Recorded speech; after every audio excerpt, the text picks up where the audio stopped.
उमर साहब, वहां पे अभी हमारी इंफॉर्मेशन के मुताबिक है कुछ चोरी की भी वारदातें सामने आई हैं, क्या कहेंगे गोना साहब?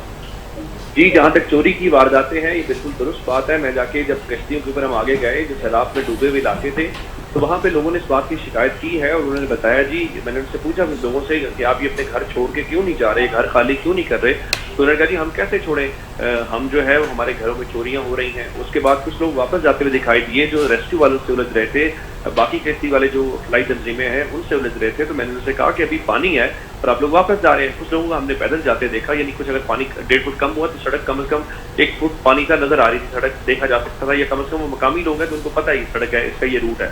तो मैंने उनसे कहा कि आप अपनी जिंदगी खतरे में क्यों डाल रहे हैं? तो उनका, जी हमारे दाने चोरी हो गए, जी हमारे मवेशी चोरी हो रहे हैं, हमारे घरों में चोरियां हो रही हैं।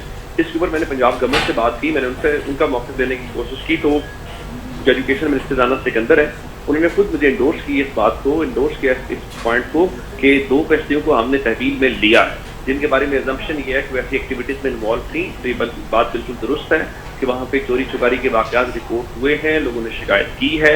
और मैंने इवन गवर्नमेंट के सामने तजवीज़ रखी और उनसे कहा कि आपने ये जो प्रोटोकॉल चल रहे हैं, यहाँ पे शस्के चल रहे हैं, उनको ज़रा रोकें। और ये जो वजीरों, मशीरों, कमिश्नर्स और डीसी के साथ गाड़ियाँ लगी हुई हैं, इनमें से कुछ पुलिस एहलकारों को वो पेट्रोलिंग के ऊपर लगाएं ताकि लोगों को सिक्योरिटी महसूस हो। गोंदा साहब, वहां पे प्राइवेट माफिया जो है, बेड़ा माफिया, उसकी क्या सूरत हाल है? वो किस तरह से जानवरों को ट्रांसफर कर रहे हैं या गवर्नमेंट खुद अपने खर्चे पे कर रही है? नहीं जी, नंबर 1 तो लोगों को रेस्क्यू करना जरूरी था, जानवरों वाला एलिमेंट मिसिंग में था। और जो जहाँ तक जानवरों को रेस्क्यू करने की बात है, वो बाद में एंड पे जाके जलालपुर में हमें नजर आया, अलीपुर में वो नजर नहीं आया। और प्राइवेट जो कश्ती वाले हैं वो ओवर चार्जिंग कर रहे थे, हजारों नहीं लाखों रुपए लोगों से चार्ज किए गए, जिसके बाद गवर्नमेंट ने नोटिस लिया और गवर्नमेंट ने कहा, जी प्राइवेट कश्तियां जो हैं उनको हम चलने नहीं देंगे और हम उसको जो है वो रेगुलेट करेंगे ताकि हम खुद से चलाएं। तो ये मसले मसाइल तो वहाँ पे थे।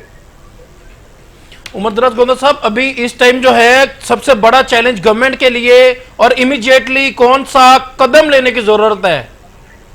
देखें, रेस्क्यू ऑपरेशन तो चलें जैसा तैसा हुआ या हो रहा है। असल बात यह है कि आपने उन लोगों के तखमीने लगाने हैं, उनकी तबाही और बर्बादी हुई है, फसलें तबाह हुई हैं, बहुत सारा नुकसान हुआ है। तो आपको ईमानदारी से और फेयरली आपने एस्टिमेशन करनी है लोगों को क्या नुकसान हुआ है और उसका उन्हें कॉम्पनसेशन अदा करनी है। लोग वहाँ पे पॉलिटिकल इंफ्लुएंस की बुनियाद के ऊपर ना उनको आप ना करें, फेयरली करें। लोग कह रहे थे हमें शनाख्ती कार्ड की बुनियाद के ऊपर किया जाए ताकि ये ना हो कि ये सियासी पार्टी है या ये फलां सियासी एमएनए है, उसकी बुनियाद के ऊपर किया जाए।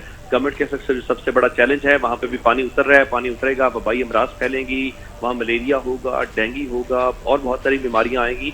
तो उस हवाले से कुछ हमें इमरजेंसी इकदाम करने होंगे और उसके बाद उनकी जो रिहैबिलिटेशन की तरफ हमने जाना है। और रिहैबिलिटेशन के लिए गवर्नमेंट के पास कितना रिसोर्स है, गवर्नमेंट कितना प्रोएक्टिवली काम करती है, ये मेरे ख्याल से सबसे बड़ा चैलेंज होगा। उमर दराज गोंदा साहब, इसमें सहाफती किरदार को कैसे देखते हैं? जर्नलिस्ट बड़ी तादाद में वहां पे मौजूद थे, 7 न्यूज की टीम ने भी मुतअद्दिद जगह विजिट की, तो मीडिया के किरदार को कैसा देखते हैं?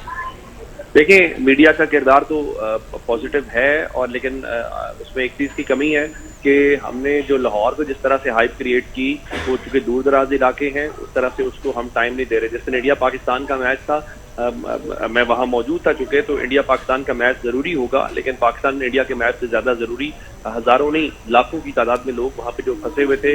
आप टीवी के ऊपर जो है वो एक्टर्स को बिठाए हुए थे, आप सिंगर्स को बिठाए हुए थे।